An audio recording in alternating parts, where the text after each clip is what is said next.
اب آپ اس مبارک سلسلے کا دوسرا حلقہ سماعت فرمائیں۔ یعنی اندازہ فرمائیں کہ پوری تاریخ انبیاء میں یہ بات نہیں ملتی کہ ایک نبی پیدا نہ ہو لیکن ایمان لانے والے پہلے اقرار کریں اور پھر اس طرح اہتمام کریں کہ شاہی فرمان لکھ کے اس کو باقاعدہ جمع کرایا جائے۔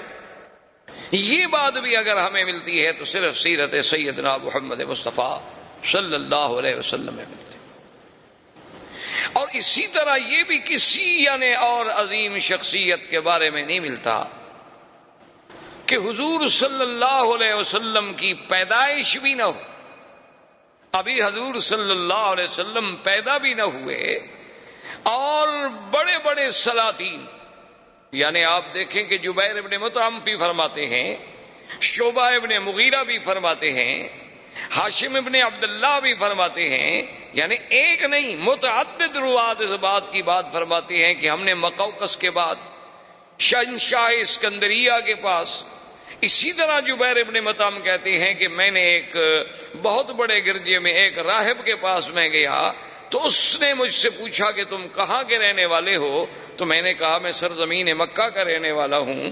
اس وقت حضور کی پیدائش ہو چکی تھی، اعلان نبوت بھی ہو چکا تھا، لیکن یہ اسلام نہیں لائے تھے۔ تو اس نے کہا کہ اچھا میرے ساتھ تم میرے گرجے میں چلو، میں تمہیں کچھ تصویریں دکھانا چاہتا ہوں، ان تصویروں میں تم پہچان لو گے اپنے اس پاک پیغمبر جس کا تم ذکر کر رہے ہو کہ مکے میں ایک پیغمبر پیدا ہوئے ہیں جنہوں نے نبوت کا دعویٰ کیا ہے۔ میں نے کہا کہ عجیب بات کرتے ہو، تو ہمارے قریب کی بات ہے، میں ان کو نہیں پہچانوں گا تو کون پہچانے گا؟ تو کہتے ہیں مجھے لے گئے، ایک ایک خانہ کھولتا گیا، تصویریں دکھاتا گیا۔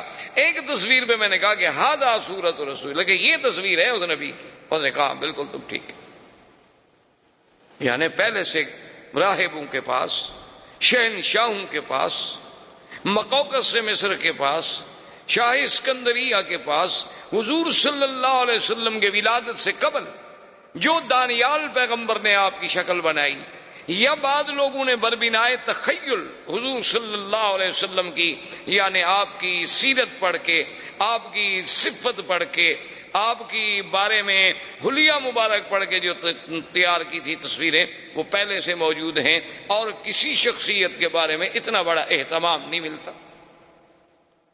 اور اسی طرح دیکھیں کہ پھر تورات میں باقاعدہ یہ بات موجود ہے، قرآن نے بھی اشارہ کیا، الذین یتبعون الرسول النبی الأمی الذی یجدونہ مکتوبا عندہم فی التوراۃ والانجیل۔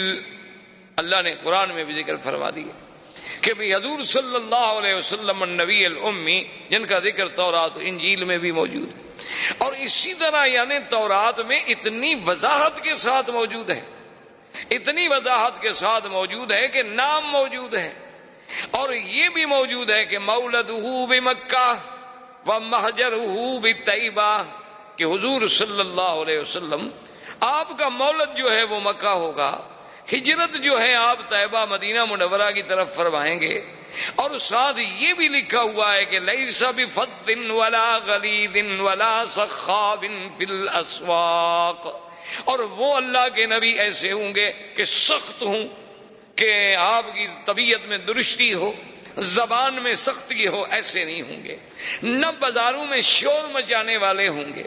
اور یہ بھی لکھا ہوا تھا اس کے اندر کہ انہو یقبل الہدیۃ ولا یقبل الصدقہ، اس نبی کی شان یہ ہے کہ وہ ہدیات کوئی پیش کرے تو قبول فرما لیں گے، لیکن صدقے کا مال نہیں کھائیں گے۔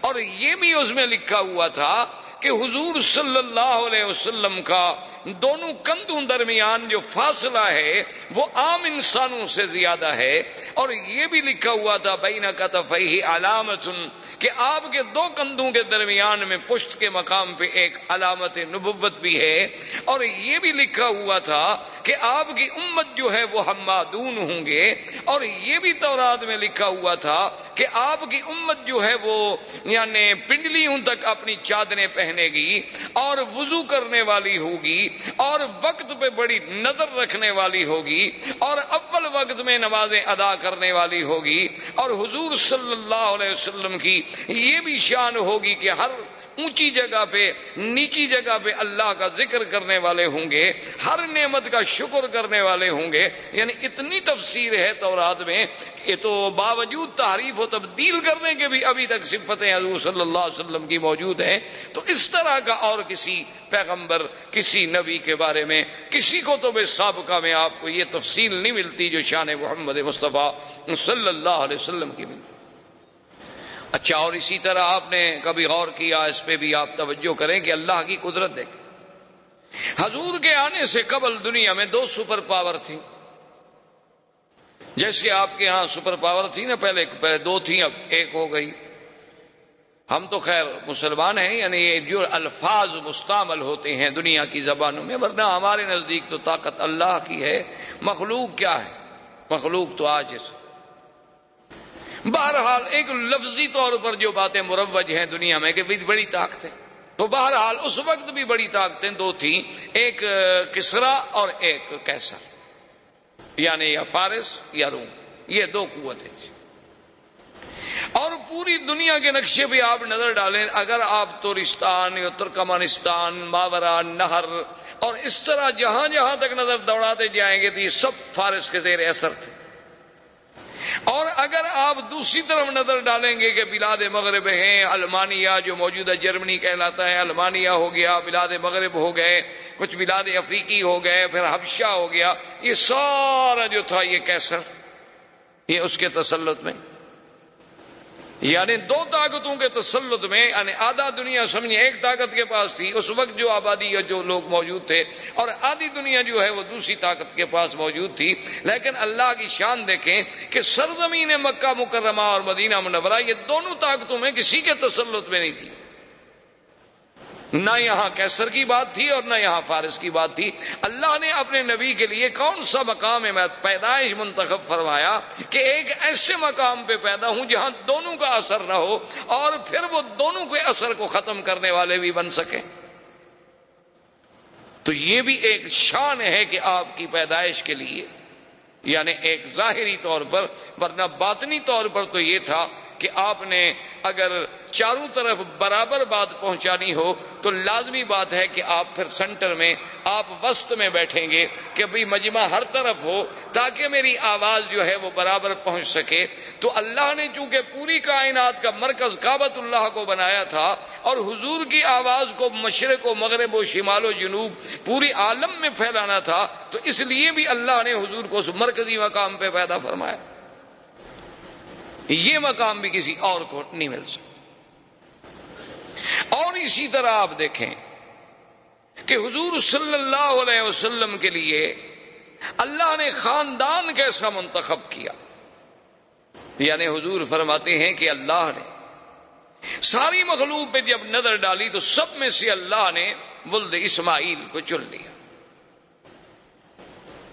اور فرمایا پھر ولد اسماعیل میں سے اللہ تبارک و تعالی نے بڑی تفصیل سے حدیث مبارک ہے کہ کنانہ کو چن لیا، پھر ان میں سے اللہ نے قریش کو چن لیا، پھر قریش میں سے اللہ نے بنو ہاشم کو چن لیا، پھر بنو ہاشم میں سے اللہ نے میرے گھرانے یعنی عبد المطلب کے گھرانے کو چن لیا، اور پھر ان میں اللہ نے محمد الرسول اللہ صلی اللہ علیہ وسلم کو چن لیا.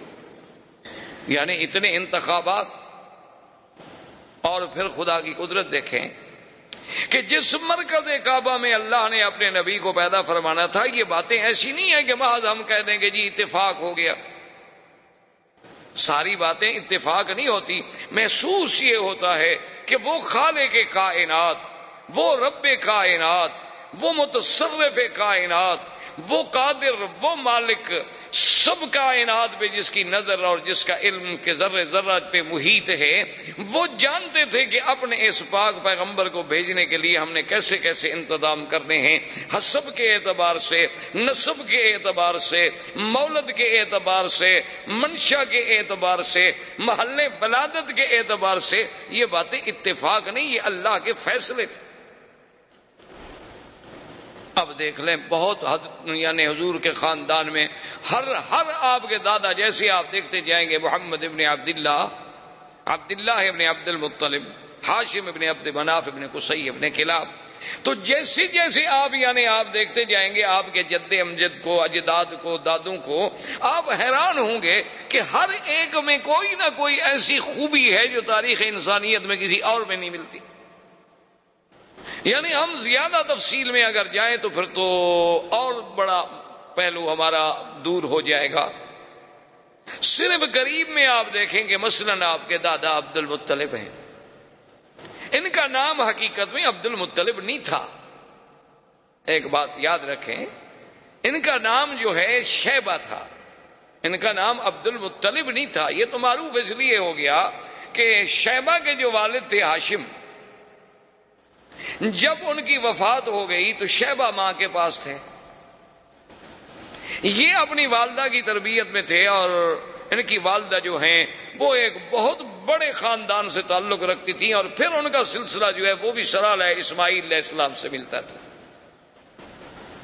تو جب یہ بچے تھے شیبہ اپنی ماں کے پاس تھے، جب یہ کچھ بڑے ہو گئے تو ان کے چچا تھے مطلب، تو وہ آئے شیبہ کی ماں کے پاس اور انہوں نے کہا کہ بات یہ ہے کہ اب بچہ بڑا ہو گیا ہے تو مہربانی کریں کہ بچہ ہمارے حوالے کریں۔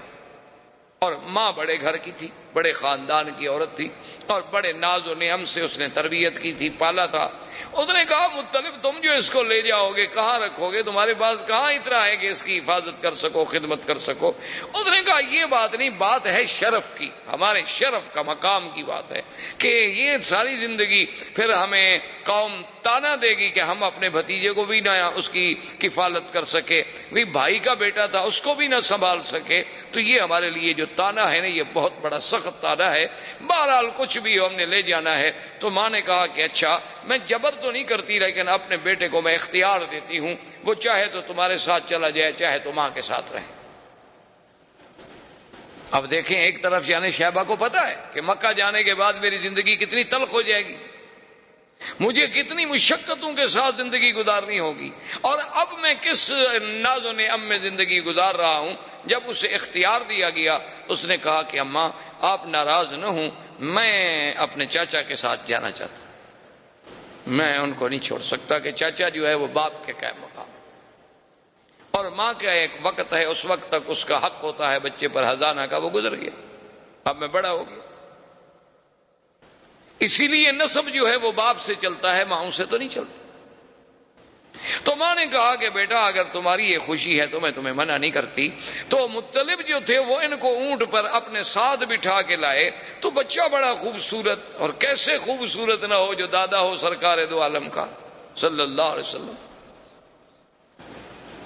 تو جب وہ لے آئے تو لوگ جب مکے میں داخل ہوئے تو لوگوں نے دیکھا، تو وہ عام رواج تھا اس وقت، لوگ غلام خریدا کرتے تھے، خوبصورت لڑکے خریدتے تھے، خدمت کے لیے رکھتے تھے، فخر کرتے تھے سردار کہ میرے پاس اتنے غلام ہیں، وہ کہتا میرے پاس اتنے غلام ہیں، میرا غلام اتنا قیمتی ہے، وہ کہتا میرا غلام اتنا قیمتی ہے۔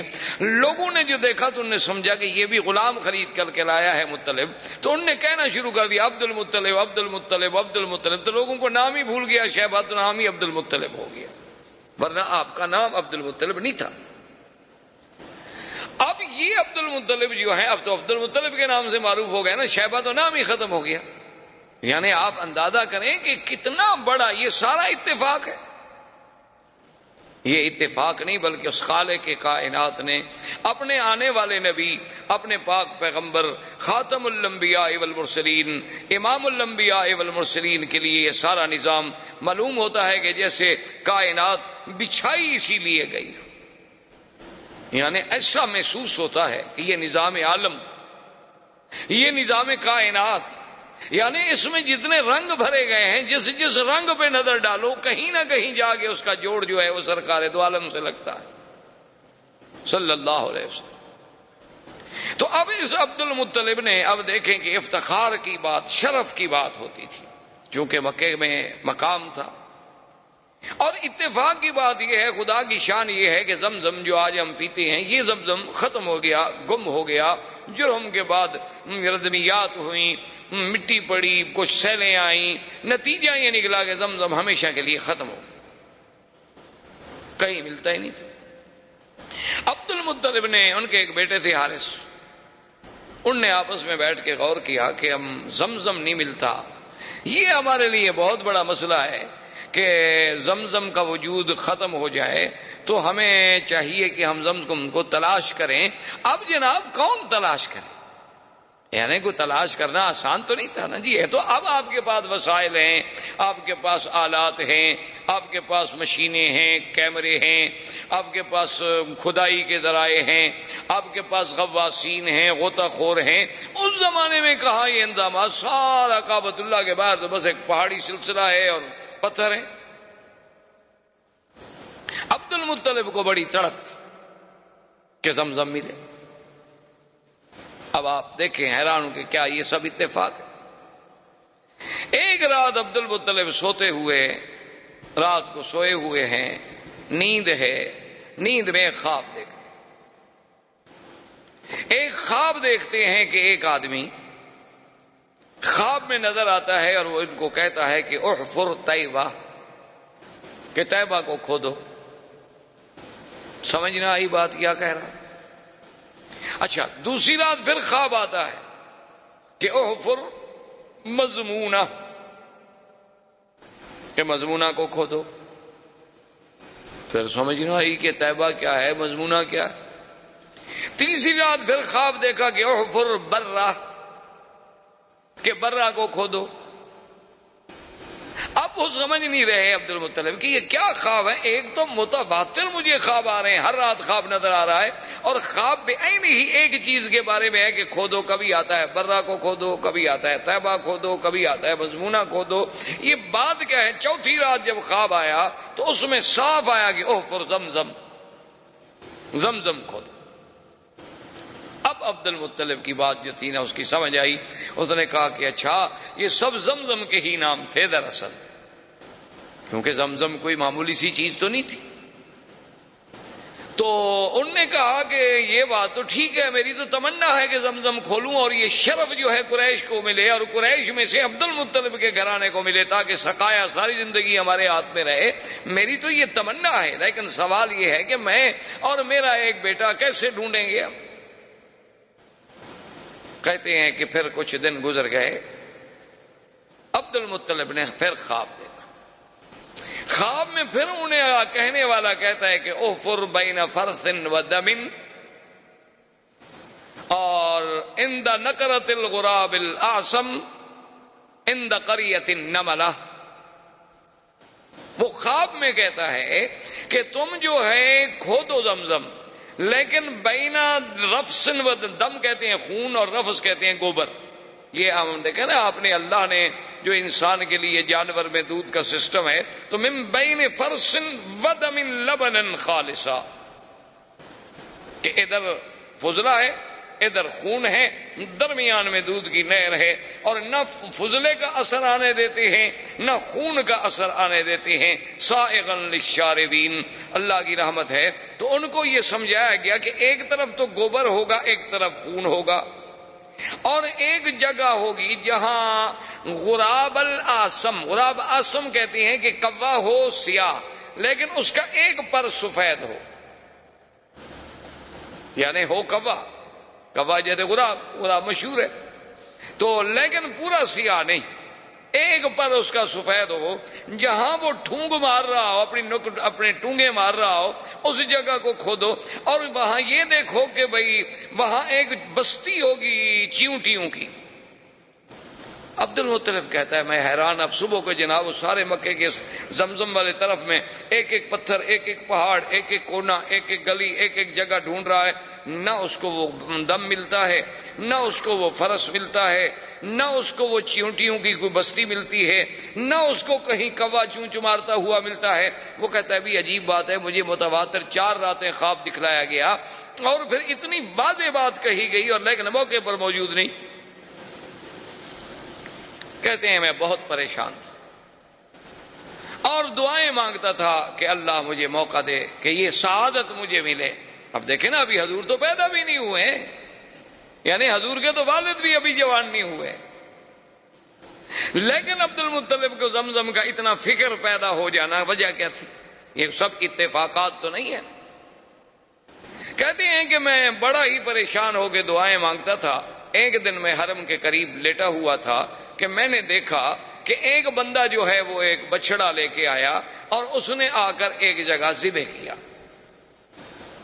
اور ذبح کرنے کے بعد چونکہ مشرکین مکہ کی عادت تھی کہ بتوں پہ وہ چڑھاوے چڑھاتے تھے، اساف و نائلہ کے قدموں میں آ کے جانور ذبح کرتے تھے، جیسے آج کا وثنی ہندو جو ہے وہ بھی اپنے دیوی دیوتاؤں کی بھینٹیں چڑھاتا ہے، بلکہ بعض تو ایسے بھی ہیں جو بچوں کو جا کے ذبح کرتے ہیں کہ اس سے ہمیں شکتی ملے گی۔ اور ہمارے مسلمانوں میں بھی ماشاءاللہ کوئی کمی نہیں ہے، وہ بھی اللہ کی رحمت سے بازاروں پر سینکڑوں روزانہ دمبے ذبح ہوتے ہیں ماشاءاللہ۔ بلکہ بڑے بڑے شہر جو ہیں جہاں رات کو ہوٹل بند ہو جائیں تو بہترین علاج ہوتا ہے کہ کسی مزار پہ چلے جاؤ، کوئی نہ کوئی لنگر تو چل ہی رہا ہوگا۔ حلال حرام کی باتیں تو پھر قیامت میں پتہ چلے گا نا کہ وہ حلال ہے یا وما اہل بہ لغیر اللہ میں آتا ہے، لیکن وقتی طور پر یعنی وہی ایک جگہ ہوتی ہے، جب زندہ کھانا نہ دے تو کہتے ہیں مردوں کے پاس مل جاتا ہے۔ بہرحال یہ ایک الگ بات ہے۔ تو انہوں نے دیکھا کہ وہ آ کر انہوں نے ایک بت کے سامنے ایک بچڑے کو ذبح کیا، اس کے بعد جب ذبح کر لیا تو وہ بچڑا جو تھا نا جی وہ دوڑ پڑا۔ آپ نے دیکھا ہوگا کئی دفعہ جانور ذبح کرے نا اس میں کچھ نہ کچھ رگیں باقی رہ جاتی ہیں، قوت والی چیز ہو تو ایک دفعہ آخری بھڑکتا ہے چراغ صبح جب خاموش ہوتا ہے، آخری بھڑک تو پھر دکھاتا ہے نا، ہر آدمی بھڑکتا تو ہے نا، پھر جانور ہو انسان ہو۔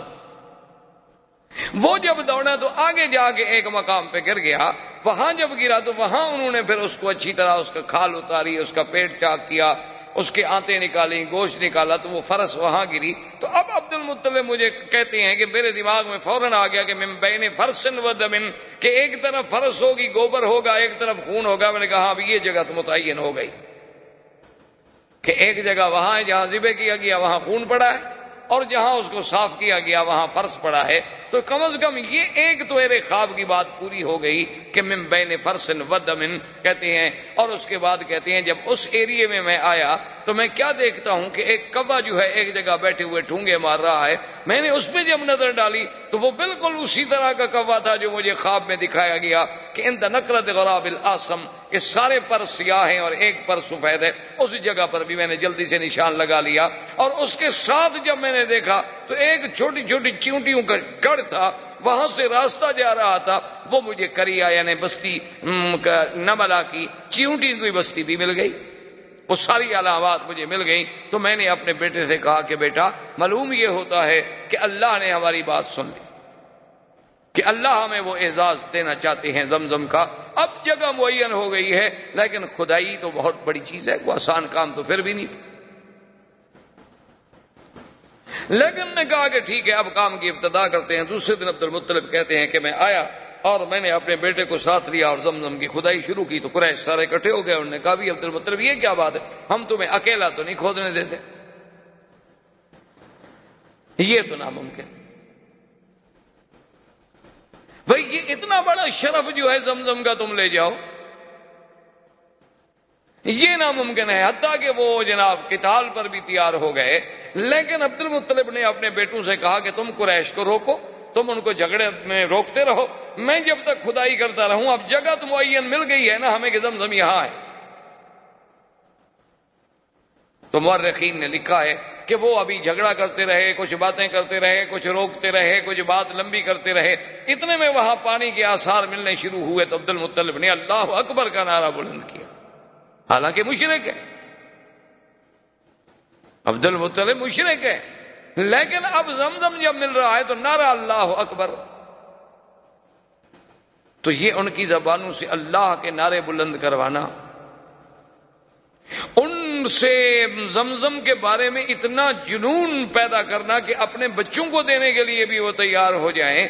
وجہ کیا تھی کہ وہ اصل سلسلہ جو جڑ رہا ہے کہ جیسے اللہ نے زمزم کو پورے عالم کے لیے پیدا کیا، محمد مدنی کو بھی پورے عالم کے لیے پیدا کیا، جیسے زمزم کو اسماعیل کے قدموں سے پیدا کیا، میرے مدنی کا سلسلہ نسب بھی سیدنا اسماعیل سے ملتا۔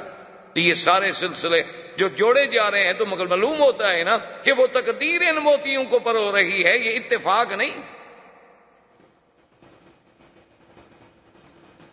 اب جناب جب زمزم کے پانی پر اللہ اکبر کا نعرہ بلند ہوا تو قریش نے کہا کیا بات ہے؟ انہوں نے کہا دیکھو اب تو میں نے ڈھونڈ لیا بھائی، اب تم کیوں؟ انہوں نے کہا کہ نہیں، یہ تو ہم شرف تمہیں نہیں دیتے، یہ تو کچھ بھی ہو، اس میں تو ہم سب شریک ہوں گے۔ انہوں نے کہا کہ نہیں، ایسے تو بات نہیں ہے، چلو ایسا کرتے ہیں کہ ہم کوئی فیصلے کے لیے آدمی چن لیں، حکم چن لیں جو ہمارے درمیان میں فیصلہ کر دے۔ تو اس زمانے میں ایک عورت تھی کاہنہ۔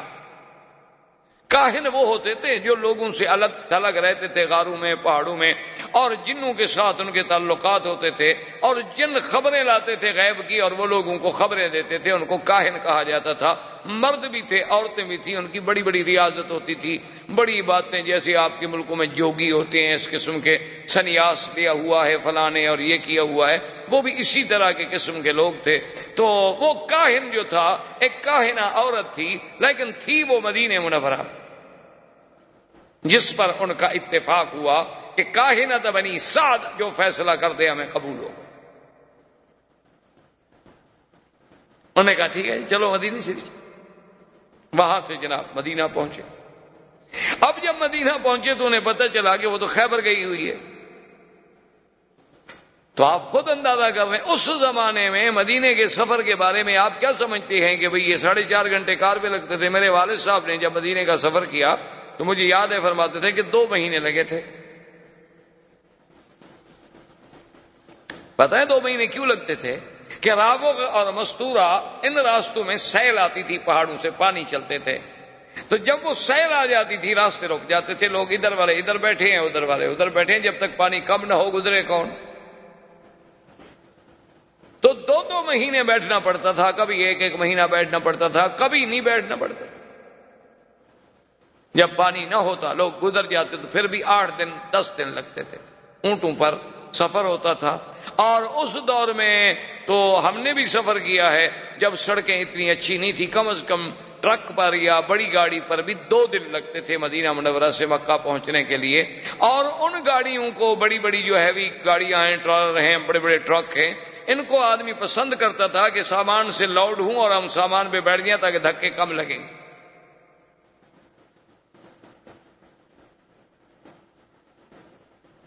یہ تو آج اللہ کی نعمتیں ہیں جس کا ہمیں شکر نہیں۔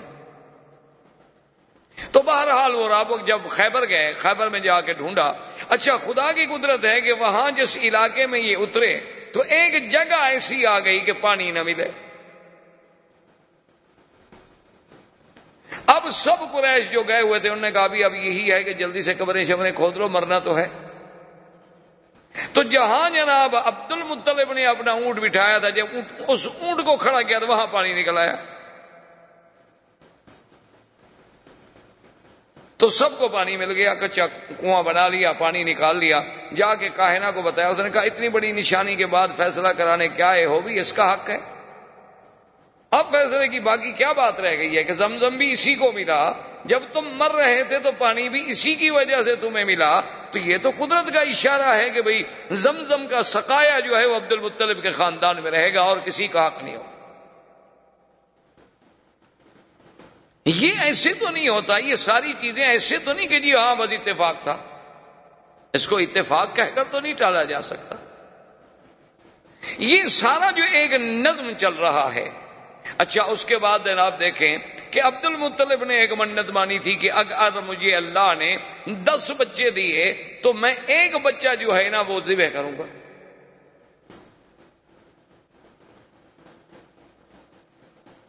کیوں اس وقت فخر سمجھا جاتا تھا نا کہ بھئی سردار جب آئے اس کے پیچھے 10 بچے ہوں، کثرت اولاد جو ہے یہ بہت بڑا اعزاز سمجھا جاتا تھا۔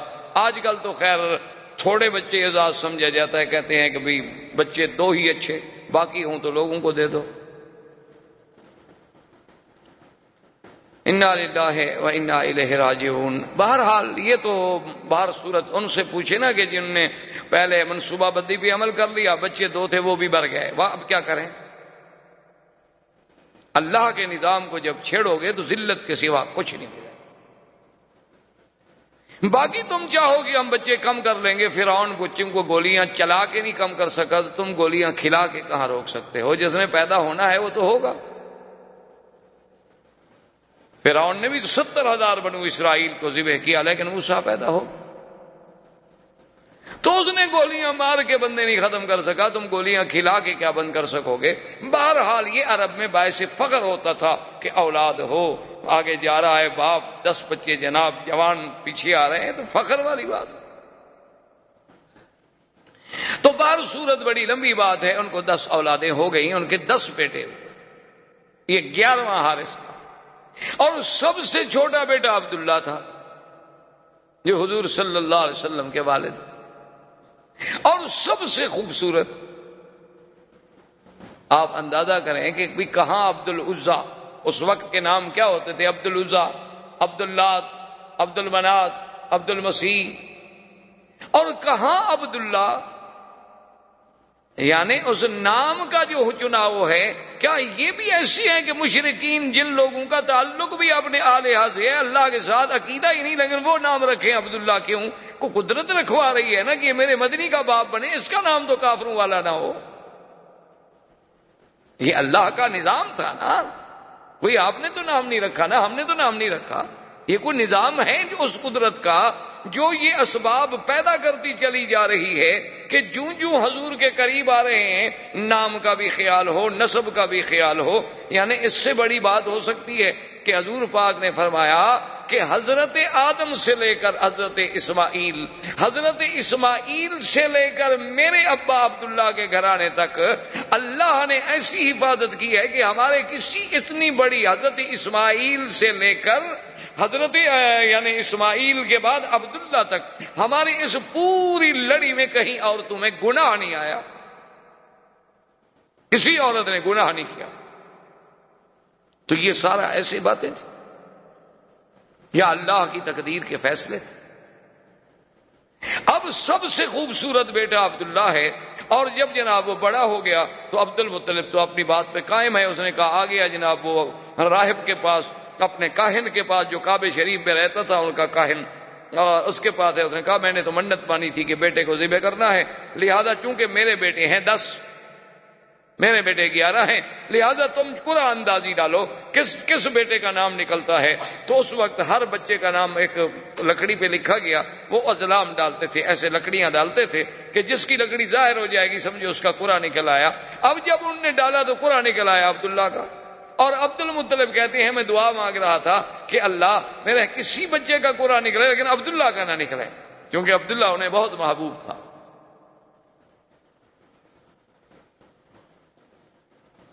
لیکن قرآن عبداللہ کا نکلا ہے۔ عبد المطلب نے کہا کہ بھی پھر ذرا ڈالو، پھر قرآن اندازی کی گئی، پھر قرآن عبداللہ کا نکلا ہے۔ عبد المطلب نے کہا پھر قرآن ڈالو، پھر قرآن ڈالا تو پھر عبداللہ کا نکلا ہے۔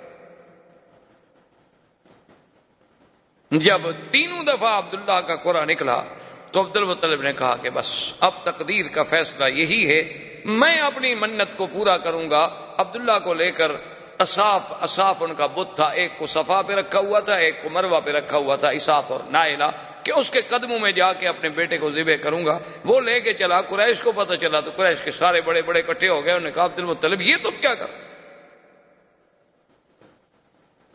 تم اپنے بیٹے کو ذبح کر رہے ہو؟ اس نے کہا میں تو مجبور ہوں، میں تو منت مانی ہے۔ اس نے کہا چاہے منت مانو، یہ کیا منت ہوئی کہ آدمی بیٹے کو ذبح کر دے؟ اس نے کہا کہ نہیں ایسے تو میں نہیں مانتا، چلو ایسا کرتے ہیں کہ پھر اسی کاہنہ کے پاس جاتے ہیں، وہ جو فیصلہ کرے۔ مشرکین مکہ کے یہ بڑے بڑے جو تھے سارے پھر کاہنہ کے پاس آئے، اسے حکایت سنائی گئی۔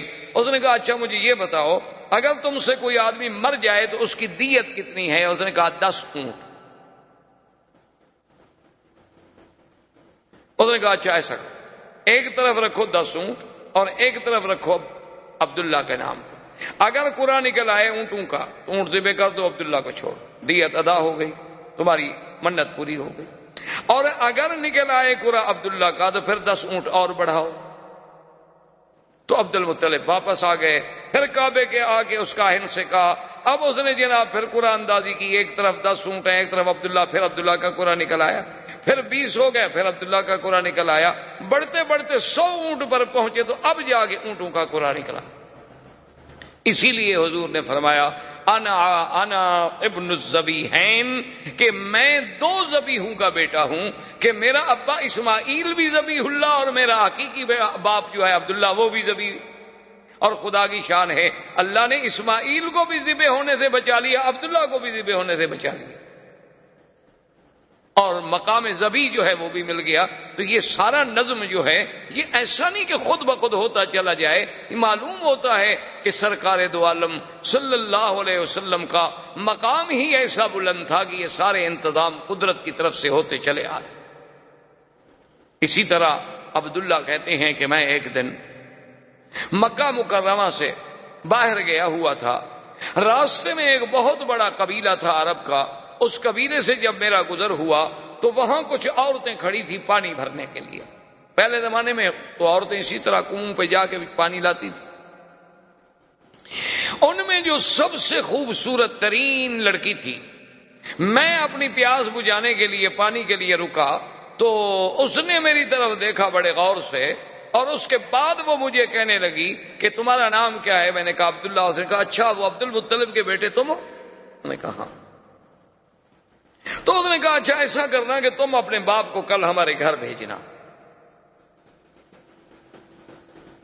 عبداللہ سمجھ گئے کہ بھئی وہ میرے ساتھ شادی کرنا چاہتی ہے، ورنہ میرے باپ کو گھر بلانے کا ایک لڑکی سے کیا تعلق ہے جس کو ہم نہیں جانتے، صرف ہم جانتے ہیں کہ فلاں قبیلے کی لڑکی، اس سے کیا ضرورت پڑی ہے کہ وہ کہے کہ اپنے باپ کو بھیجنا۔ کہتے ہیں میں نے آ کے عبد المطلب سے بات کی کہ ایسے میں سفر پہ آیا، فلاں قبیلے میں رکا، پانی پیا، فلاں لڑکی تھی، اس نے مجھے یوں کہا۔ تو اس نے کہا کہ عبداللہ تم تو بڑے خوش نصیب ہو۔ میں نے کہا جی کیسے؟ انہوں نے کہا تم اتنے خوش نصیب ہو کہ اس لڑکی کے لیے تو بڑے بڑے سردار ٹکریں مار چکے ہیں، وہ لڑکی کسی کو قبول ہی نہیں کرتی اللہ کی بندی، اور تم عجیب آدمی ہو کہ تمہیں وہ کہہ رہی ہے کہ اپنے باپ کو خود بھیجو اور خود بلا رہی ہے، تو تمہاری تو قسمت کے کیا کہنے ہیں، تمہیں تو قطعی دیر نہ کرو، جس وقت کہو میں چلنے کے لیے تیار ہوں۔ لیکن عبداللہ کہتے ہیں اتفاق کی بات ہے کہ مجھے 1-2 دن لگ گئے، اور اپنی مشغولیات کی بنا پر اس کے بعد جو ہے ہم وہاں گئے اس کے قبیلے کے پاس، انہوں نے ہمیں بٹھایا گھر میں، بڑے احترام سے بڑا اکرام کیا، بڑا ہمارا اعزاز کیا، اور اس کے بعد جب ہم نے اس کے باپ سے بات چھیڑی تو اس نے کہا مجھے افسوس ہے، میں انتہائی افسوس سے کہتا ہوں کہ میری لڑکی نے انکار کر دیا ہے، وہ عبداللہ سے شادی کرنا نہیں چاہتی۔ تو اب ہم بھی عرب تھے، قریش تھے، ہم نے کہا ہمارے لیے بہت بڑی توہین ہے کہ بھئی ہمیں تم نے خود بلایا ہے، آپ کی بچی نے ہی تو کہا تھا اور ہم حاضر ہوئے ہیں۔ تو اس بچی نے اندر سے آ کے کہا کہ عبداللہ میں جس بنا پر تم سے شادی کرنا چاہتی تھی، معلوم ہوتا ہے کہ تمہاری پہلے بھی کوئی بیوی ہے۔ میں نے کہا ہاں میری شادی ہے آمنہ سے، اور اس نے کہا کہ تمہاری پیشانی میں ایک نور تھا، ایک چمک تھی، میں چاہتی تھی کہ وہ اللہ میرے بطن میں لائے گا، لیکن یہ کسی اور عورت کے نصیب میں بات تھی، اب وہ چمک تمہارے چہرے میں رہی نہیں، تو اب میں کیوں شادی کروں؟ تو ایک عرب لڑکی کا عبداللہ کا پیشانی دیکھ کر وہاں سے ایک چمک کو محسوس کر لینا، یہ کوئی ایسی بات تو نہیں تھی۔ اچھا پھر دیکھیں کہ نسبت کا کیا عالم ہوا کہ عبداللہ کی شادی کہاں ہوئی؟ آمنہ سے، آمنہ بنت وہب بن عبد مناف۔ پھر ان کا خاندان بھی جا کے کہاں ملے گا؟ ولد اسماعیل میں۔ اور بی بی آمنہ کے ماں باپ جو تھے سارے مدینہ منورہ کے رہنے والے، حضور کے اقوال جتنے ہیں وہ تو سب مدینہ منورہ کے، یعنی مولد کا انتظام یہاں ہو رہا ہے تو مدینے بھی انتظام کیا جا رہا ہے۔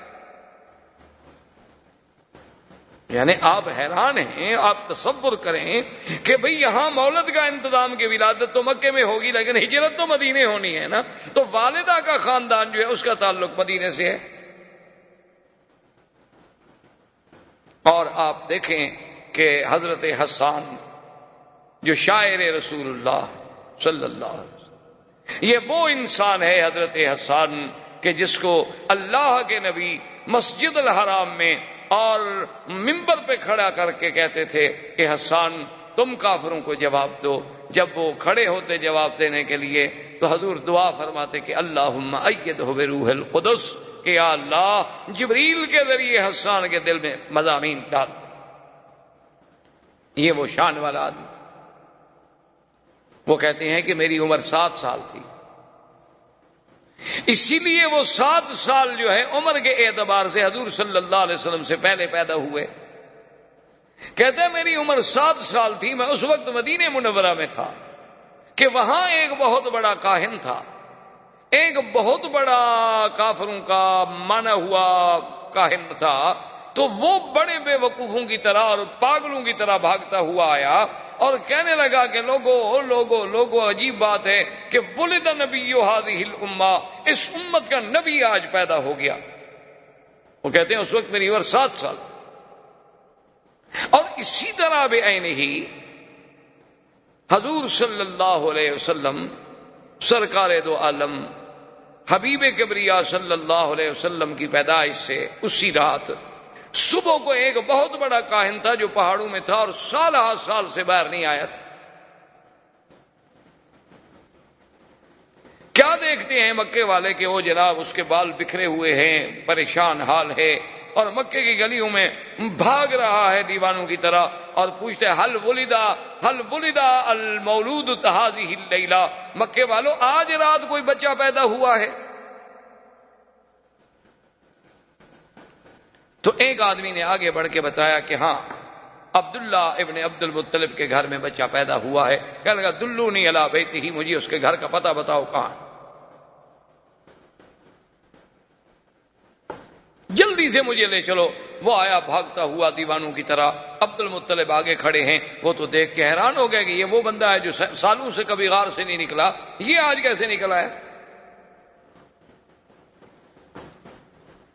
تو نے کہا کہ جی آپ کے، اس نے کہا عبد المطلب زیادہ باتیں کرنے کا میرے پاس وقت نہیں ہے، تمہارے گھر میں بچہ پیدا ہوا ہے تو مہربانی کر کے مجھے ایک نظر اس بچے پر نظر ڈالنے دو، مجھے دکھلا دو۔ عبد المطلب نے کہا آرام فرمائے، ابھی لاتا ہوں، میرے پاس نہیں، میرے بیٹے عبداللہ کے گھر میں پیدا ہوا ہے، اور عبداللہ میرا بیٹا جو ہے وہ تو فوت ہو چکا۔ تو عبد المطلب جلدی سے گئے اور حضور صلی اللہ علیہ وسلم کو اٹھا کے لائے۔ جب اٹھا کے لائے اور اس کی نظر پڑی آپ کے چہرے پر، فخر مغشیًا، تاریخ کہتی ہے، کتابیں کہتے ہیں، حدیث میں بھی موجود ہے کہ وہ بے ہوش ہو کے گر گیا، اور جب ہوش آیا تو کہتا ہے ولد نبی هذه الامہ، ولد نبی هذه الامہ، کہ لوگوں اس امت کا نبی پیدا ہو گیا۔ اور انتقلت النبوۃ من ولد اسرائیل، انتقلت النبوۃ من ولد اسرائیل، کہ بنو اسرائیل سے آج نبوت چلی گئی، بنو اسرائیل سے نبوت چلی گئی۔ یہ کہتے ہوئے دیوانوں کی طرح واپس بھاگا اور اپنے پہاڑوں پہ چلا گیا۔ یعنی ایک ایک پہلو پہ نظر ڈالیں، حضور صلی اللہ علیہ وآلہ آلہ وصحبہ وسلم تسلیما کثیرا کثیرا کی شان پہ نظر ڈالیں کہ آدمی کو حیرت ہوتی ہے کہ کس پہلو سے کہ سارے انتظامات، یعنی ولادت سے قبل بادشاہوں کے گھروں میں تصویریں ہیں، اور حضور صلی اللہ علیہ وسلم کی ولادت پر یعنی آپ حیران ہوں گے کہ زمین تو زمین ہے، آسمانوں پہ پہرے لگ گئے۔ حضرت عبداللہ ابن عمر فرماتے ہیں کہ ایک دن میرے ابا بیٹھے تھے، حضور کی بعثت ہو گئی تھی، ایک آدمی گزرا تو حضرت عمر نے فرمایا کہ معلوم ہوتا ہے کہ یا تو یہ کاہن ہے یا پہلے کسی زمانے میں کاہن تھا، اس کو بلا کے لیا۔ اس کو بلایا گیا تو آپ نے کہا کہ تم کاہن؟ تو نے کہا ہاں میں پہلے کاہن تھا، لیکن اب تو الحمدللہ اللہ نے مجھے ہدایت کر دی۔ تو آپ نے فرمایا کہ تم مجھے کوئی اپنی پہلے دور کی عجیب بات کوئی سناؤ۔ اس نے کہا میرے پاس جنوں کا آنا جانا رہتا تھا، ایک دن میں نے دیکھا وہ جن میرے پاس آتا ہے تو بڑا پریشان ہے۔ میں نے کہا کہ کیا ہو گیا؟ اس نے کہا تمہیں پتہ نہیں ہے کہ آج تو ہمارے کھانے نہیں پکے، آج تو ہماری چارپائیاں الٹی ہو گئیں، آج تو ہمارے گھروں میں جو دیگچیاں ہیں وہ ہم نے پھینک ڈالی ہیں۔ میں نے کہا کیوں، بات کیا؟ اس نے کہا تمہیں پتہ نہیں کہ ایک نبی اس امت کا پیدا ہو گیا؟ تو جنوں میں شور ہے، آسمانوں میں شور ہے۔ تو اس لیے کسی شاعر نے کیا خوب کہا تھا کہ گر ارض و سما کی محفل میں لولا کے لما کا شور نہ ہو، یہ رنگ نہ ہو گلزاروں میں، یہ نور نہ ہو سیاروں۔ یہ اللہ تبارک و تعالیٰ کا نظام تھا کہ اس نبی عربی کے آنے کے لیے زمینوں پر، آسمانوں میں، شاہوں میں، سلاطین میں، ہر مقام پہ ایک اہتمام کا، جس پہلو سے بھی آپ نظر ڈالیں گے آپ کو حضور کی سیرت کا ہر پہلو ایک عظیم اور نرالا نظر آئے گا۔ جو مقام اللہ نے پھر اور کسی پیغمبر کو عطا نہیں فرمایا. زندگی باقی انشاءاللہ تو باقی. والسلام علیکم ورحمۃ اللہ وبرکاتہ. برادران اسلام، دروس سابقہ میں سیرت سرکار دو عالم صلی اللہ علیہ وسلم کے باب میں ہم نے کچھ باتیں عرض کی. کچھ ذکر تو تھا جزیرہ عرب کے بارے میں کہ سرکار دو عالم صلی اللہ علیہ وسلم سے پہلے اس جزیرہ عرب کا کیا حال تھا، کیونکہ اللہ نے حضور کی بعثت کے ساتھ اس کا قرآن میں بھی خاص طور پہ ذکر کیا ہے کہ وَإِن كَانُوا مِن قَبْلُ لَفِي ضَلَالٍ مُبِينٍ، کہ حضور پاک صلی اللہ علیہ وسلم کی بعثت سے پہلے یہ لوگ کھلی گمراہی میں پڑے. تو اس کے بارے میں ہم نے کچھ باتیں عرض کی. اور پھر اس کے بعد وہ مبشرات اور وہ مؤشرات، مؤشرات کا معنی یعنی وہ اشارات، مبشرات کا معنی ہوتا ہے کسی چیز کے بارے میں خوشخبریاں.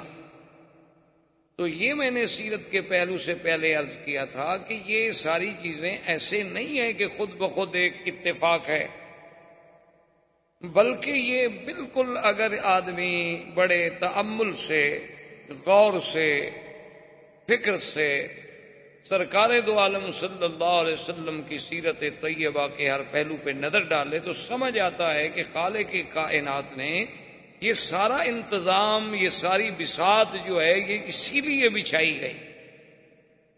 یہ ایسا نہیں کہ اتفاق ایسا ہو جائے. یعنی آپ کسی بھی پہلو پہ نظر ڈالیں. یہی میں نے عرض کیا تھا کہ اس وقت دنیا میں 2 سپر پاورز تھی، ایک روم اور ایک فارس. لیکن یہ سرزمین حجاز ایک زمین تھی جس پہ دونوں سپر پاور کا کنٹرول نہیں تھا.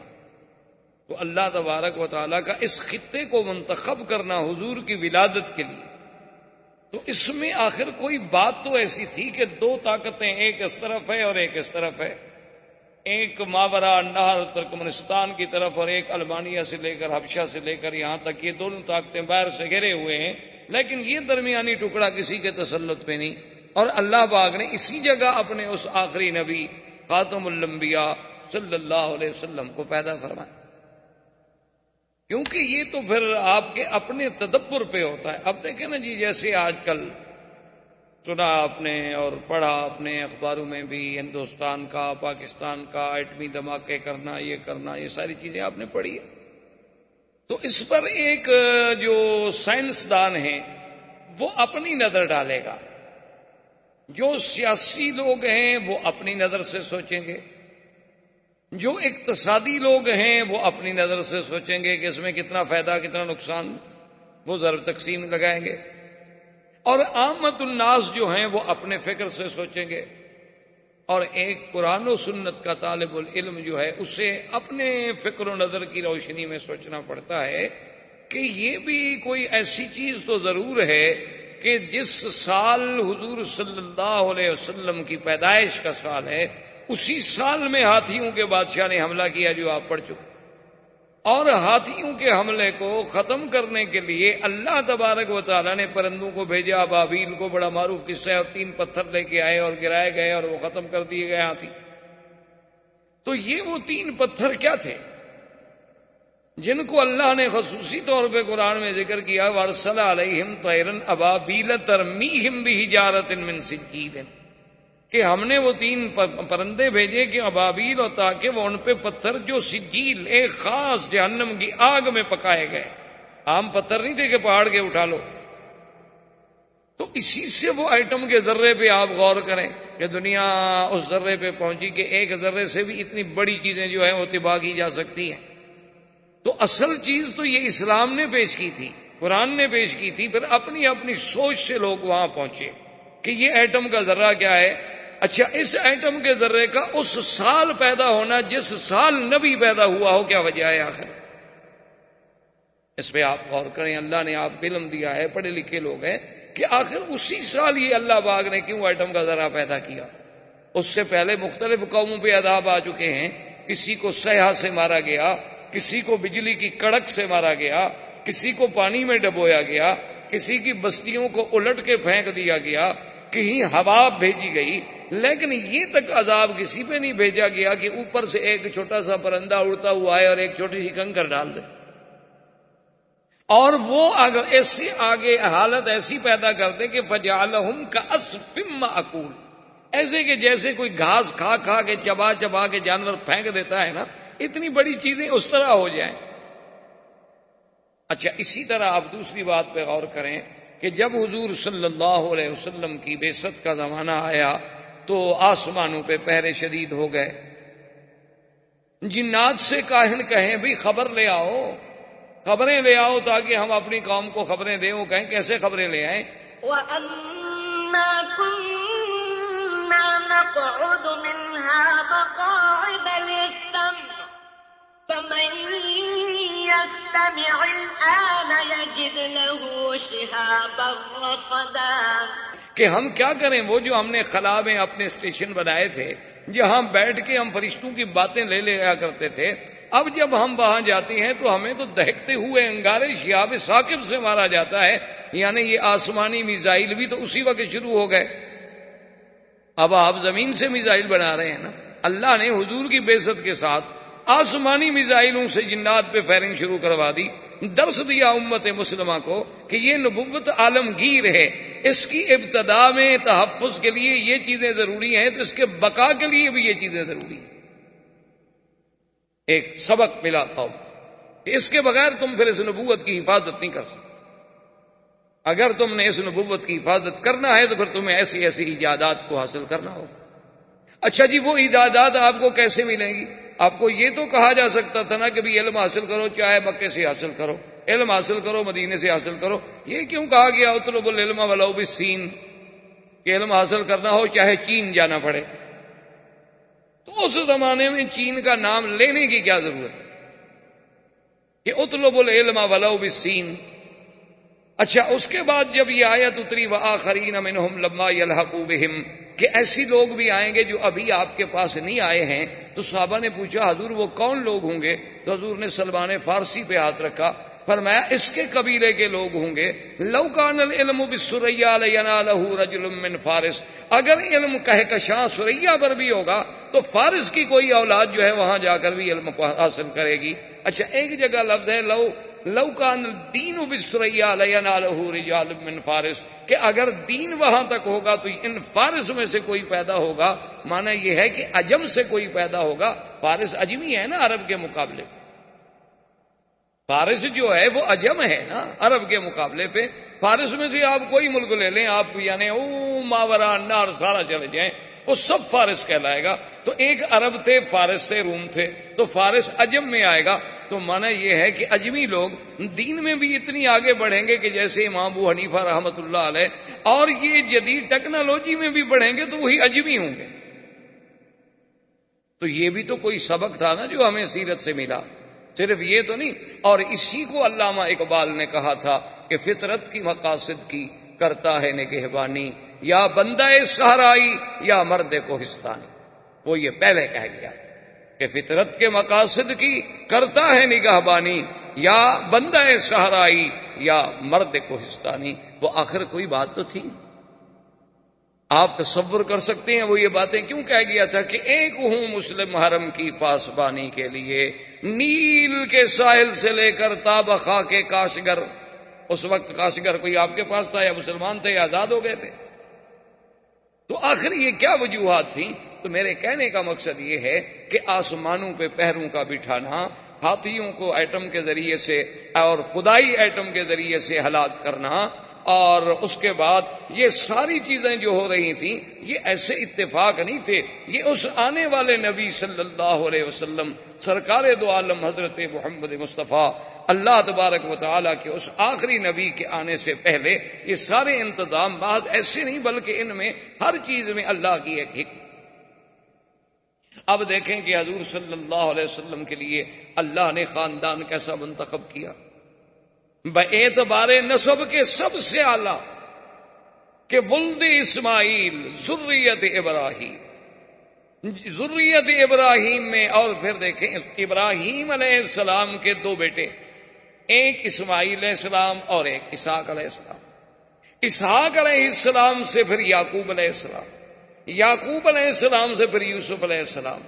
یعنی بنو اسرائیل میں جتنے نبی گزرے ہیں، ہزاروں انبیاء، سب یعقوب علیہ السلام کی اولاد ہے، اور یعقوب علیہ السلام اولاد ہیں سیدنا اسحاق علیہ السلام کی، اسحاق علیہ السلام بیٹے ہیں سیدنا ابراہیم علیہ السلام کی۔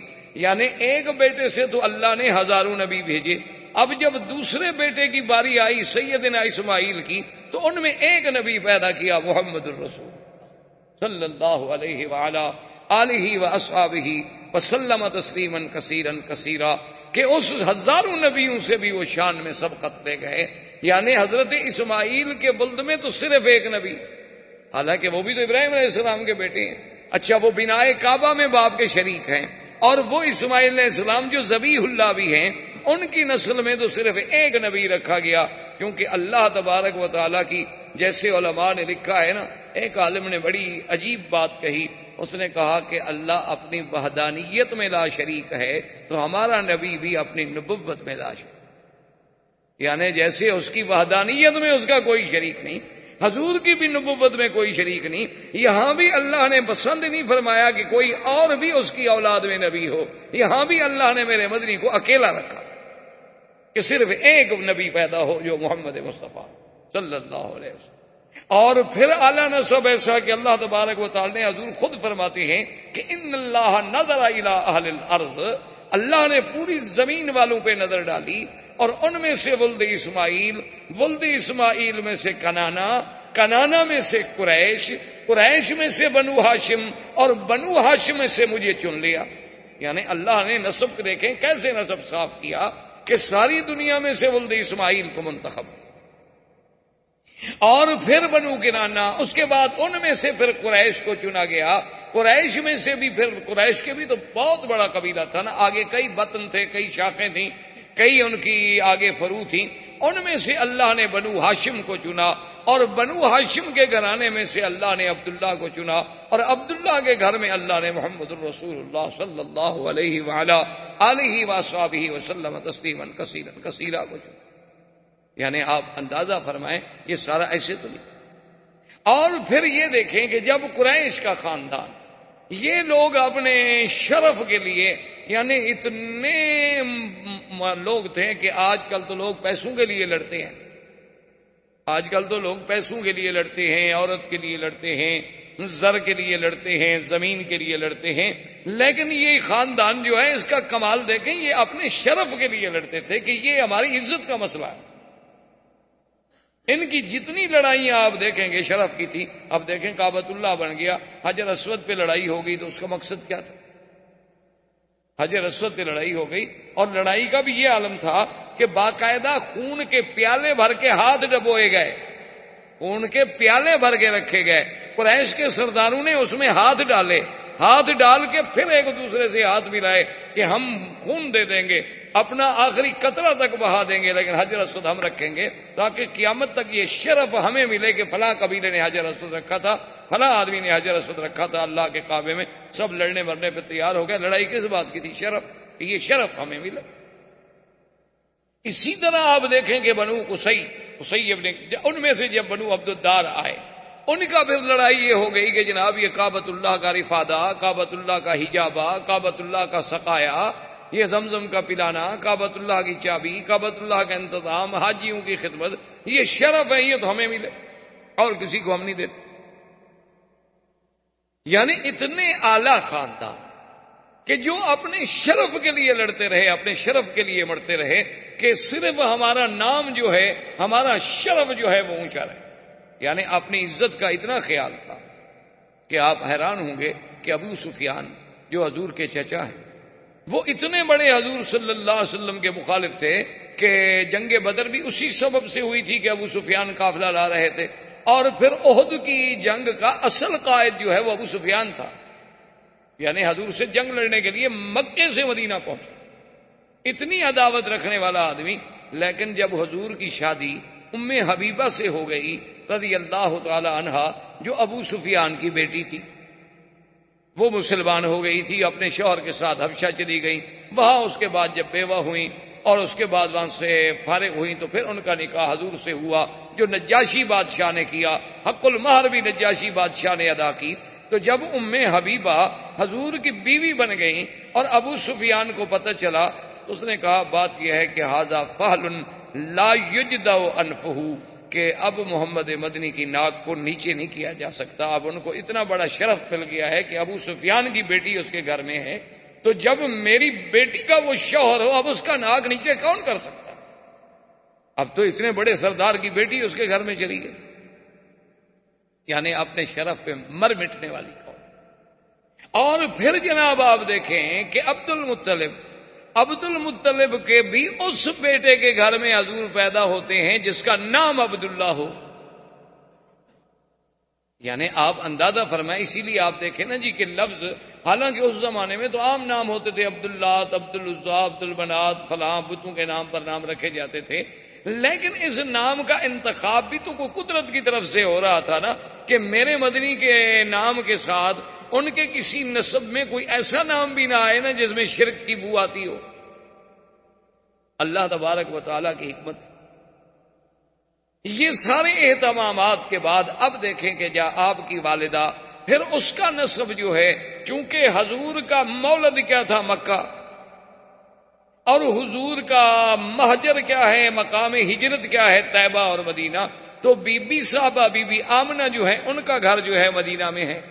اچھا، آگے جا کے نسب جو ہے وہ عبد مناف میں حضور سے مل جاتا ہے۔ حضور صلی اللہ علیہ وسلم کا نسب آپ دیکھیں گے، محمد ابن عبداللہ ابن عبد المطلب، ہاشم ابن عبد مناف، قصی ابن کلاب، یہ عبد مناف میں جا کے آمنہ بنت وہب، آگے عبد مناف، پھر جا کے حضور صلی اللہ علیہ وسلم نے نسب مل گیا۔ اچھا، تیسری بات دیکھیں جو حضور پاک نے فرمائی اپنی سیرت میں، اور کتنی بڑی بات ہے، فرمایا ولدت من نکاح، آپ نے فرمایا کہ اللہ تبارک و تعالی نے میرا سلسلہ سیدنا اسماعیل سے لے کر میری اماں آمنہ تک، فرمایا اصلاب طاہرۃ و ارحام طاہرات، اللہ نے مجھے منتقل جو کیا ہے تو حضرت اسماعیل سے لے کر میری والدہ آمنہ تک کسی عورت نے گناہ نہیں کیا۔ یعنی اللہ نے کیسے محفوظ رکھا اس سلسلے کو کہ جہاں جہاں حضور صلی اللہ علیہ وسلم کا نسب جڑتا گیا، کفر تو آیا لیکن ان عورتوں میں گناہ نہیں آیا۔ یعنی وہ کافرہ تو ہو سکتی ہیں لیکن ناپاک نہیں تھیں، چونکہ وہ سلسلہ نقل ہوتا چلا آ رہا ہے حضور صلی اللہ علیہ وآلہ وسلم کا، ایک باپ سے دوسرا، پھر تیسرا، پھر چوتھا، حتیٰ کہ بی بی آمنہ تک یہ سلسلہ چلا۔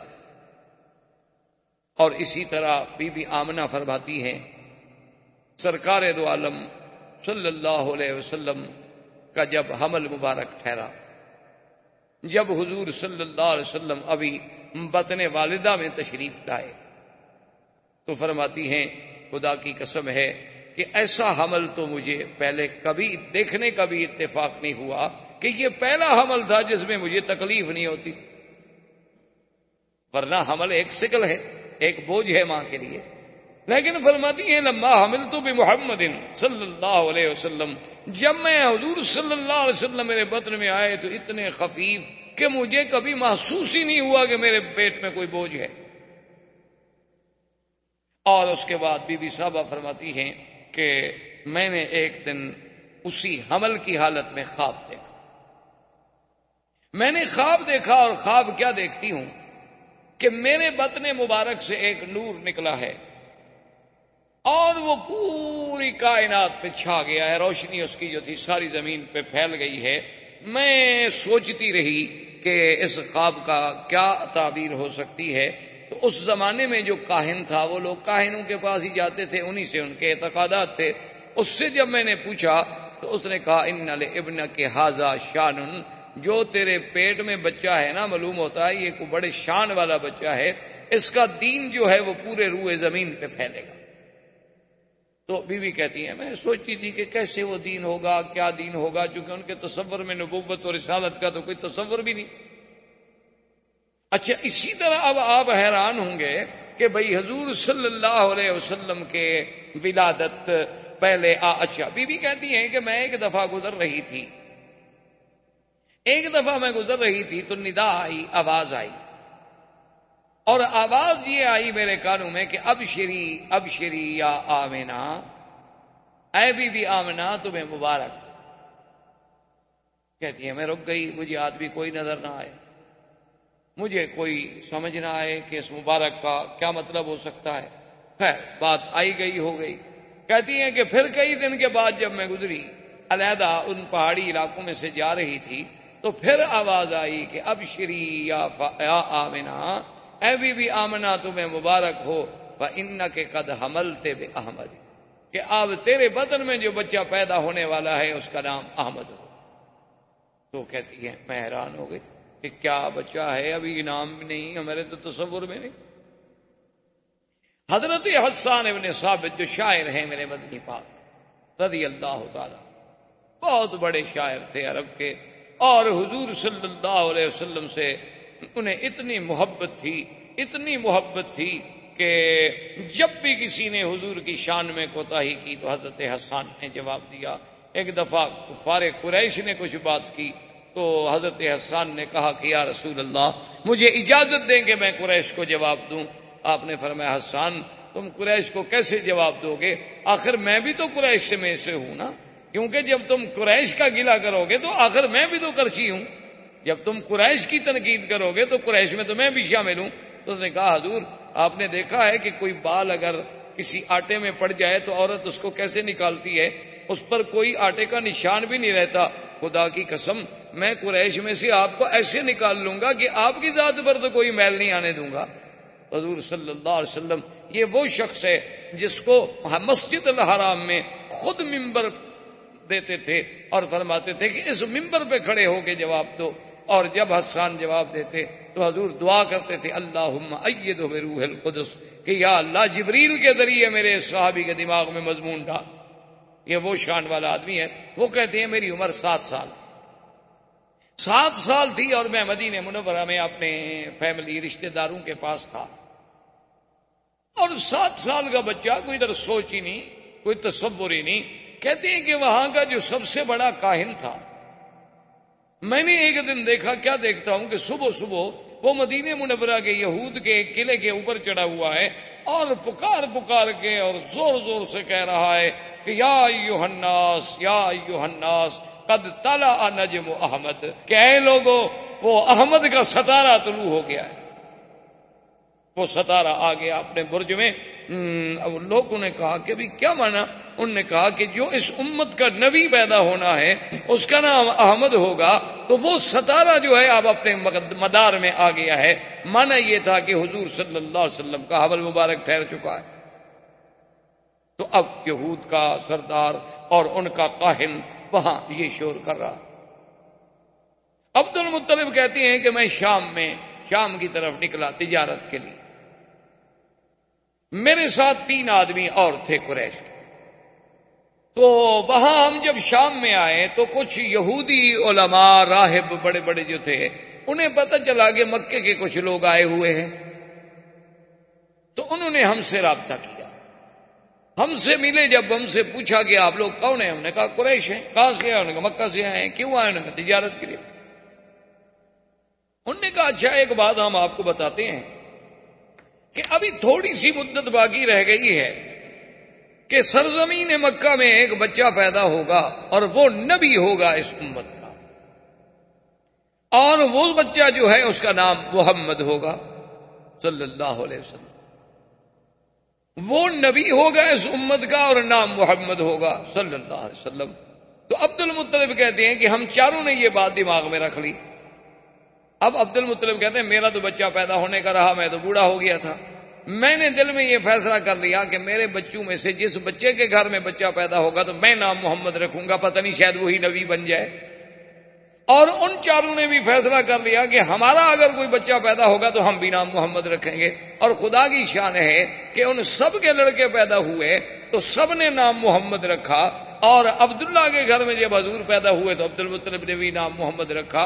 تو اب نام کے لیے بھی پہلے سے اہتمام کیا جا رہا ہے کہ نام بتانے کے لیے بھی احبار اور رہبان جو ہیں پہلے خوشخبریاں دے رہے ہیں کہ ایک نبی پیدا ہوں گے جن کا نام محمد ہو. اچھا پھر نام پہ بھی غور کریں. ایک نام وہ ہے جو آسمانوں میں تھا اور ایک نام وہ ہے جو زمین میں آیا. آسمانوں میں آپ کا نام احمد تھا. اسی لیے سیدنا عیسیٰ علیہ السلام نے قرآن پاک میں جو آتا ہے آپ نے جو خبر دی تھی وَمُبَشِّرًا بِرَسُولٍ يَأْتِي مِن بَعْدِ اسْمُهُ احمد، فرمایا میں خوشخبری دیتا ہوں کہ میرے بعد جو نبی آئے گا اس کا نام احمد ہو. تو پہلا نام حضور کا احمد ہے اور جب زمین کا نام ہے تو وہ محمد ہے. اور ان دونوں ناموں پہ غور کریں. احمد کا معنی سب سے زیادہ حمد کرنے والا. احمد کا معنی کیا ہے کہ سب سے زیادہ حمد و ثنا کرنے والا. اور محمد کا معنی کیا ہے جس کی سب سے زیادہ حمد و ثنا کی گئی ہو وہ محمد. اور سب سے زیادہ حمد و ثنا کرنے والا احمد. اچھا پہلے احمد بنے گا تو پھر محمد ہوگا نا. پہلے اللہ کی حمد و ثنا کرے گا پھر مقام محمد و مقام محمودیت نصیب ہوگا. تو اس لیے پہلا نام احمد تھا اور دوسرا نام جو ہے وہ محمد تھا صلی اللہ علیہ وسلم. یہ تو آپ کے اسماء تھے. ویسے اسماء صفاتی تو قرآن میں اللہ نے بڑے ذکر کیے. قرآن میں نام محمد بھی موجود ہے اور احمد بھی موجود ہے. مبشرم برسول یأتی من بعد اسمہ احمد. اور کہیں فرماتے ہیں ما کان محمد ابا احد من رجالکم ولکن رسول اللہ. محمد بھی نام. اور کہیں فرماتے ہیں وما محمد الا رسول. اور کہیں فرمایا محمد الرسول اللہ. اس سب اچھا صفاتی نام بھی موجود ہیں. وما ارسلناک الا رحمتا للعالمین. اور اسی طرح یا ایھا النبی انا ارسلناک شاہدا ومبشرا ونذیرا. اور کہیں فرماتے ہیں لقد جاءکم رسول من انفسکم عزیز علیہ ما عنتم حریص علیکم بالمؤمنین رؤوف الرحیم.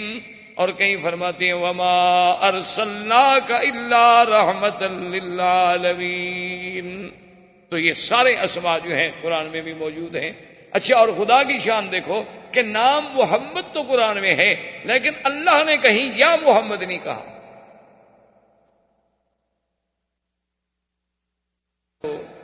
درود شریف تو پڑھ لیا کریں کم سے کم اتنا احساس ہو کہ بھئی حضور کے ساتھ محبت کا یہ فرض ہے کہ جب نام آئے تو فوراً زبان پہ درود شریف آ جانا چاہیے امتی کے.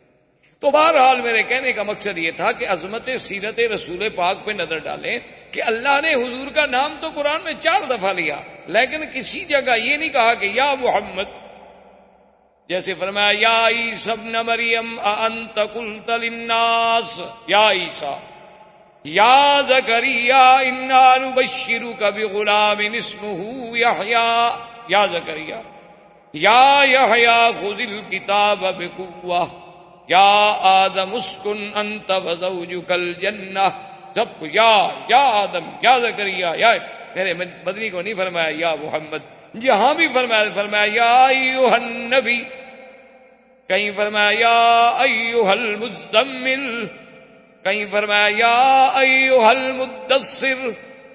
کہیں فرمایا یا ایھا الرسول بلغ ما انزل الیک من ربک. اور کہیں فرمایا والضحیٰ واللیل اذا سجا. کہیں فرماتے ہیں طٰہٰ. کہیں فرماتے ہیں یاسین والقرآن الحکیم انک لمن المرسلین. مانا کیا تھا کہ ہر نبی کو نام سے پکارا گیا. میرے مدنی کو اللہ نے لقب سے پکارا. یعنی یہ عظمت جو ہے یہ بھی صرف سیرت مصطفیٰ کے حصے. ہاں کہیں نام لینا ضروری تھا اللہ نے نام لے لیا لیکن جب اللہ نے مخاطب کیا تو لقب سے کہ اے کپڑے میں لپٹنے والے، حضور صلی اللہ علیہ وسلم کو خطاب کیا گیا. تو جب بھی خطاب ہوا تو خطاب لقب سے کیا گیا تاکہ عظمت محمد مصطفیٰ صلی اللہ علیہ وسلم جو ہے وہ آشکارا. اور اسی طرح جناب آپ دیکھیں کہ بی بی صاحبہ بی بی آمنہ کہتی ہیں کہ جب حضور صلی اللہ علیہ وسلم، اور خدا کی شان ہے، اسی لیے میں نے عرض کیا تھا نا کہ ذرا غور کریں کہ ولادت کے لیے اللہ نے مکان منتخب کیا تو کون سا، یعنی جہاں آپ کا مولد ہے وہ مقام کون سا ہے کہ جس کی اللہ قرآن میں قسمیں کھا رہے ہیں کہ لا اقسم بہذا البلد، اور وہ مقام ہے کہ اول بیت وضع للناس للذی ببکۃ مبارکا، سب سے پہلا گھر. اچھا پھر دیکھیں جوڑ دیکھیں، گھر سب سے اول، نبی سب سے آخر، یعنی اول بیت اور آخرہ نبی، یعنی خدا کی شان. اچھا پھر یہ ہے کہ کعبہ بھی مرکز اور ہدی للعالمین، اور میرا مدنی بھی رحمت للعالمین. اور اسی طرح جیسے کعبے کا وجود بقائے عالم کا سبب ہے کہ جب تک کعبہ ہے دنیا قائم ہے، کعبہ ختم ہوگا دنیا مٹ جائے گی. میرے مدنی کی نبوت آخری ہے، جب تک حضور صلی اللہ علیہ وسلم کا دین قائم ہے دنیا قائم ہے، ورنہ اس کے بعد دنیا فنا ہو جائے گی. تو اللہ نے اپنے نبی کے لیے مولد چنا تو کون سا؟ مکہ، جو ساری کائنات میں سب سے افضل سرزمین. اچھا اور زمان چنا تو کون سا؟ ربیع الاول. ربیع الاول، ربیع کا موسم آپ جانتے ہیں کہ سب سے اچھا موسم کیا ہوتا ہے؟ ربیع. اور زمانہ چنا تو ربیع الاول، مکان چنا تو کعبۃ المشرفہ، اور سنہ کون سا چنا؟ اصحاب الفیل، کہ جس میں کفر کی قوتوں کو ختم کر کے اسی سال محمد مدنی کو پیدا کیا گیا صلی اللہ علیہ وآلہ آلہ واصحابہ وسلم تسلیما کثیرا کثیرا. اور اس کے بعد جب پیدا ہوتے ہیں تو آپ اندازہ فرمائیں کہ بی بی صاحبہ فرماتی ازاد منہا، فرماتی ہیں ایسا نور ہوا کہ ازاد منہا قصور الشام، کہ شام کے محل نظر آنے لگے اور کسرا کے محل کے کنگرے گر گئے. اور مورخین نے باقاعدہ لکھا ہے کہ آپ کہ کسرا کا محل جو تھا، اس کے محل کے کنگرے آگے جو بنے ہوئے تھے نا خوبصورت سے، وہ گرے، اور گرے کتنی؟ 14. جب 14 کنگرے گر گئے تو بادشاہ کو گھبراہٹ پیدا ہو گئی. اب جناب اس نے کہا کہ فوراً احبار رہبان کو بلاؤ. احبار و رہبان کو جب بلایا گیا، ان سے بادشاہ نے بات کی، بھی کیا بات ہے، یہ کیا ہو رہا ہے کہ میرے محل کے کنگرے گر گئے، اور ادھر سے خبر آ رہی ہے کہ ہمارا جو بحیرہ تھا وہ زمین میں دھنس گیا، اور کہیں سے خبر آ رہی ہے کہ آتش بجھ گئی. یہ کیا ہو گیا ہے؟ مجوس کی آتش جو سینکڑوں سالوں سے، صدیوں سے آگ جل رہی تھی، کیونکہ ان کے نزدیک آگ کا بجھ جانا جو ہے وہ تو بہت بڑی، یعنی بہت بری بات تھی، اس لیے وہ ہمیشہ آگ کو جلاتے ہیں. لیکن وہ آگ بجھ گئی، اور پورے کا پورا ایک یعنی جھیل جو ہوتی ہے پانی کی، ایک بحیرہ جو تھا وہ زمین میں فوراً دھنس گیا، اور میرے محل کے 14 کنگرے گر گئے. یہ بات کیا ہو رہی؟ انہوں نے پھر اپنے اس نجوم سے یا جنات سے یا جس ذریعے سے یعنی احوال سنے، تو انہوں نے کہا کہ معلوم یہ ہوتا ہے کہ اس امت کا ایک نبی پیدا ہوا ہے جس کی وجہ سے یہ سب کچھ ہو رہا ہے. تو اس نے کہا کہ اچھا یہ 14 کنگرے کا کیا معنی ہے؟ انہوں نے کہا کہ اب آپ کی حکومت جو ہے صرف اس وقت تک رہے گی، اب 14 بادشاہ ہیں جو حکومت کریں گے آپ کے ملک پر، اس کے بعد پھر آپ کا ملک پر حکومت نہیں رہے گی، آپ کی شہنشاہیت نہیں رہے گی. انہوں نے کہا عجیب بات. کہنے لگا اچھا چلو اگر تمہاری بات سچی بھی ہے تو 14 بھی تو کوئی تھوڑے نہیں ہوتے نا، 14 بادشاہ گزریں گے، نسل در نسل، بیٹا آئے گا، پھر اس کا، پھر اس کا، پھر اس کا، تو چلو بڑا زمانہ ہے. اس کا مطلب ہے کہ ابھی ہمارا اقتدار تو ہے نا، 14 نسلیں تو ہماری دیکھیں گی نا اقتدار. تو انہوں نے کہا اب یہ تو ہم نہیں کہہ سکتے، لیکن 14 ضرور دیکھیں گے، لیکن کتنی مدت میں دیکھیں گے یہ آپ کو ہم نہیں بتا سکتے. اللہ کی شان دیکھیں کہ اگلے 4 سال میں 10 مر گئے فوراً، کیونکہ حضور نے آ کے کہنا تھا لا کسرا ولا قیصر بعدہ. احباب کرام، اس کے بعد اب آپ اس مبارک سلسلے کی CD نمبر 3 سماعت فرمائیں۔